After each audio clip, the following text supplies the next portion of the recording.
Have you heard the popular recommendation that vitamin K2 must always be supplemented along with vitamin D, or else you risk developing arterial calcification? While there is some truth to this claim, it's quite far from reality. If you would like to understand why, and learn why almost everything you heard about vitamin K2 is probably wrong, I'd recommend watching this video. Let's start with the basics. What types of vitamin K exist, what are their effects, and what are the major differences between them? Vitamin K was discovered nearly a century ago, when researchers observed its essential role in regulating blood clotting. In fact, the K comes from the German word coagulation. However, over the past few decades, it's become clear that vitamin K is not just important for clotting, it also activates proteins that help to transport calcium into our bones and teeth, while preventing it from depositing in our blood vessels and soft tissues. These non-coagulation effects are mainly attributed to vitamin K2, but it's not that simple. There are several forms of vitamin K2.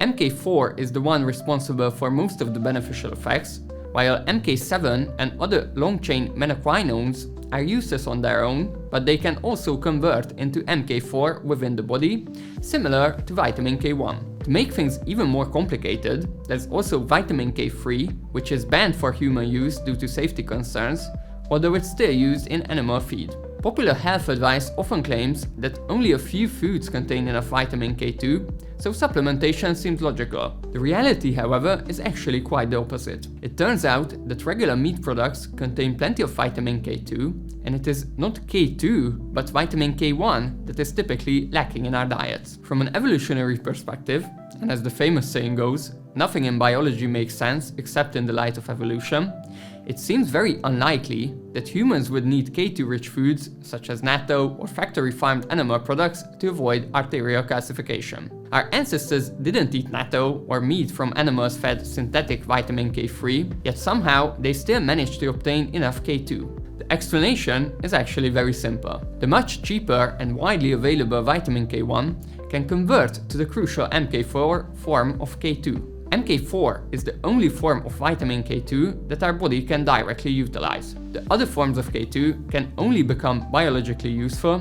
after being converted to MK4 within the cells. Our ancestors ate plenty of natural plant foods such as leafy greens and algae, likely consuming well over 1000 micrograms of K1 daily. In contrast, most modern people rarely eat these foods and often don't even meet the 70 to 100 micrograms minimum needed for proper blood clotting. Studies show that adequate K1 intake is enough to activate both osteocalcin and matrix GLA protein, which are essential for bone and cardiovascular health. In fact, it activates it more efficiently than supplementing K2 directly. Several randomized trials also prove that K1 supplementation is beneficial for both. According to Professor Bruce Ames' triage theory, the body prioritizes essential functions during nutrient shortages, sacrificing our long-term health for short-term survival. K1 illustrates this well. When intake is low, about 100 micrograms, it's all used up for clotting. But at 500 micrograms or more, the full benefits of K become apparent. In supplements, the most common form of K2 is MK7, whose natural source is natto. Like K1, MK7 must first convert into K3, then into MK4. Just like K1,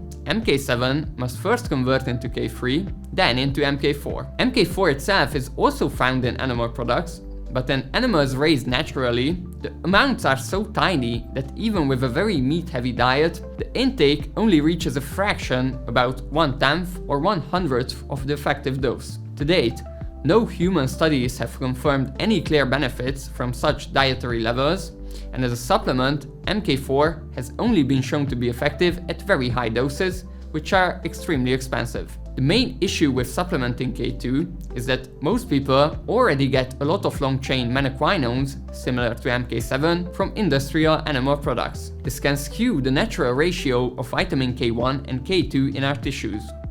Some of our organs prefer K1 over K2, and each has an ideal K1 to MK4 balance. We can't test this in humans because it would be unethical, but animal studies suggest disrupted tissue ratios may have negative health effects. Vitamin K2 cannot be converted back into K1, only K1 can be converted into K2. As a result, supplementing only K2 can disrupt the optimal vitamin K1 to K2 ratio in our tissues and organs, especially if the daily K2 intake exceeds K1 intake. What's more, vitamin K actually raises K2 levels in our tissues more effectively than K2 supplementation itself, and it does so while maintaining this body's natural balance between the two forms of vitamin K.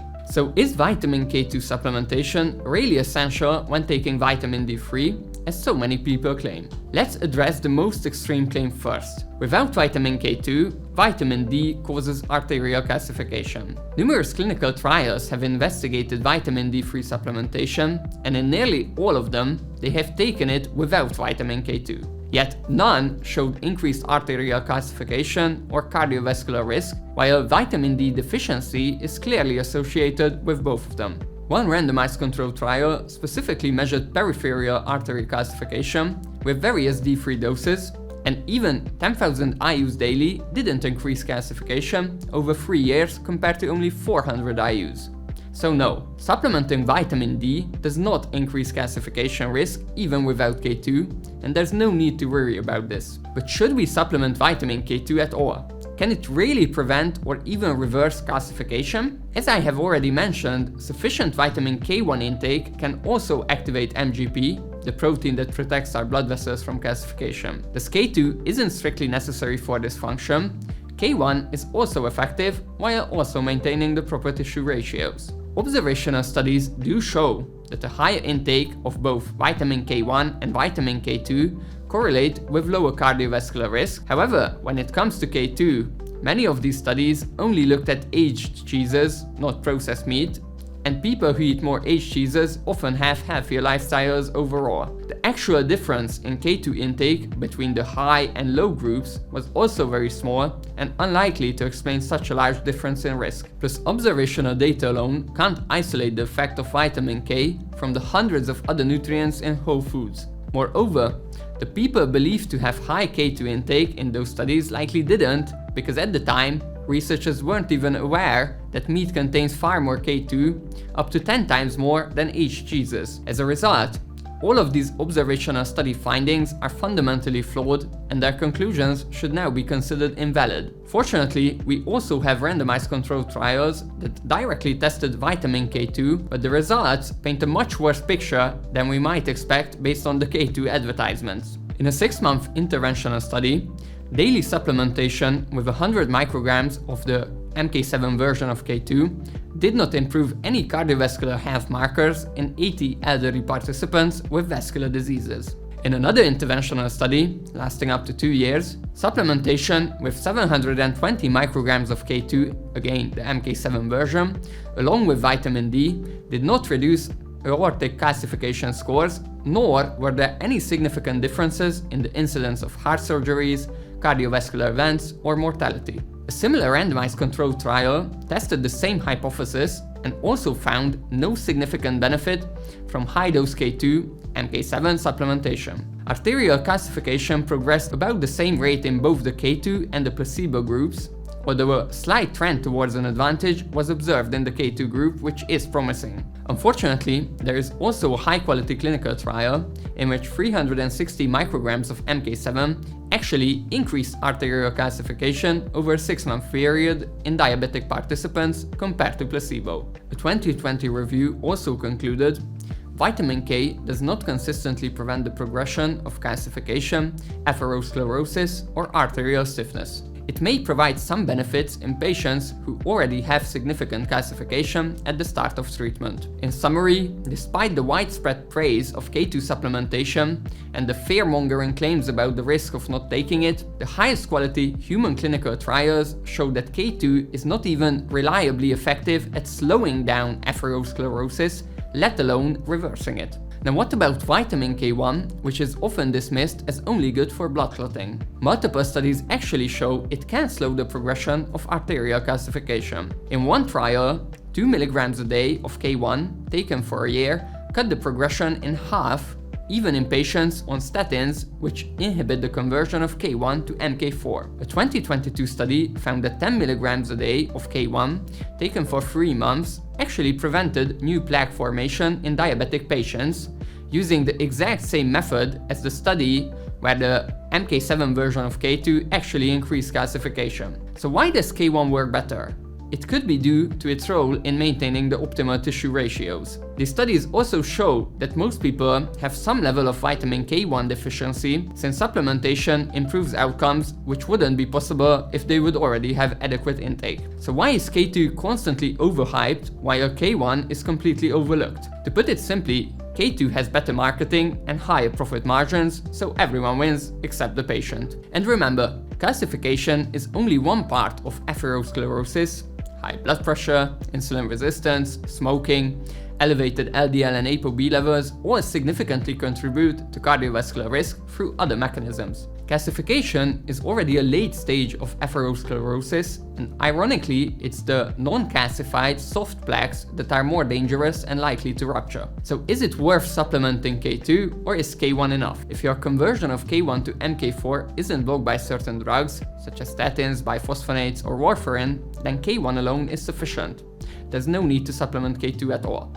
And if you are on those medications, K2 MK7 won't help either, it may even be contraindicated. The only clear advantage of K2 MK7 is its better accumulation in tissues, so it requires smaller doses. EU guidelines cap vitamin K intake at 1000 micrograms a day in supplements. Because MK7 accumulates better, replacing part of your daily 1000 micrograms from K1 with MK7 may be more efficient. If you do take vitamin K supplements, make sure the product includes both vitamin K1 and K2, ideally with at least 3 times more K1. Aim for 500 micrograms a day of well-absorbed K1, but more could be better. For MK7, 100 to 200 micrograms a day is probably enough, and higher doses may not be helpful or could even be harmful. To improve K1 absorption from vegetables, consume them with a fat source such as olive oil or nuts. Leafy and cruciferous vegetables are excellent sources. But be careful, because other coumarin-based anticoagulants work by blocking vitamin K. If you do take such medications, don't supplement vitamin K at all without consulting your doctor. If you found this video helpful, please share it with someone who might benefit from it. Do you take vitamin K2? What is your experience? Let us know in the comments.